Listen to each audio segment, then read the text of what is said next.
Hi everyone, I wanted to make a little video about the lessons I've learned over the last 5 years while making YouTube videos. I've done a lot of things wrong and I think I've accidentally done a few things right, and I thought I'd share that with you.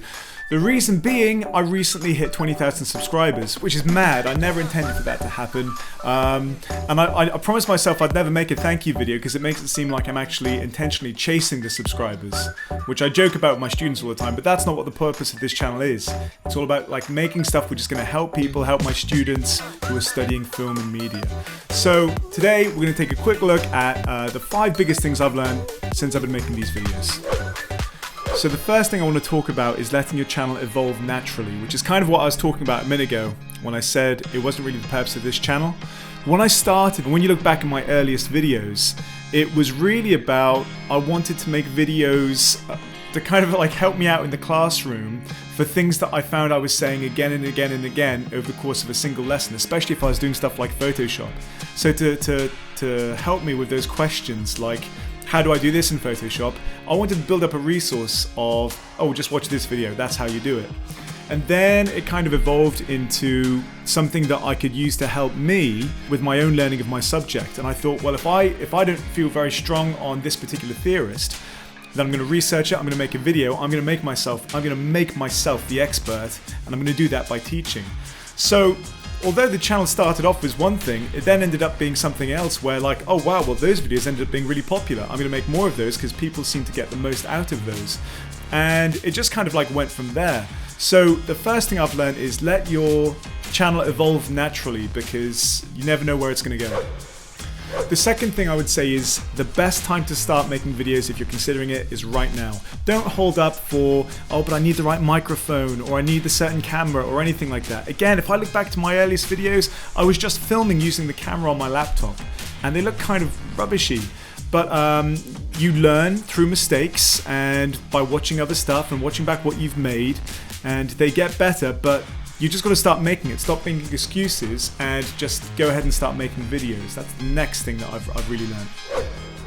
The third thing I want to talk about, and this is something that's really amazed me, is by looking at the analytics I have on YouTube, only 10% of the people who watch any of my videos are subscribers. 90% are people who actually search for them, who find them.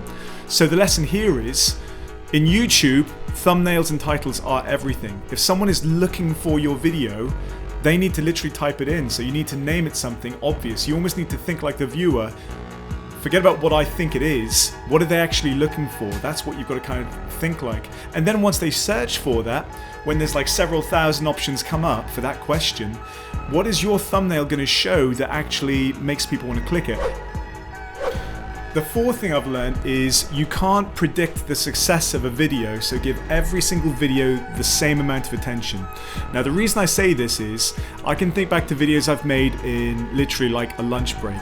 So most recently my storyboarding video, which was actually very successful, that one I literally filmed during a lunch break. And I didn't even think about it, I didn't script it or anything, I just kind of like went for it.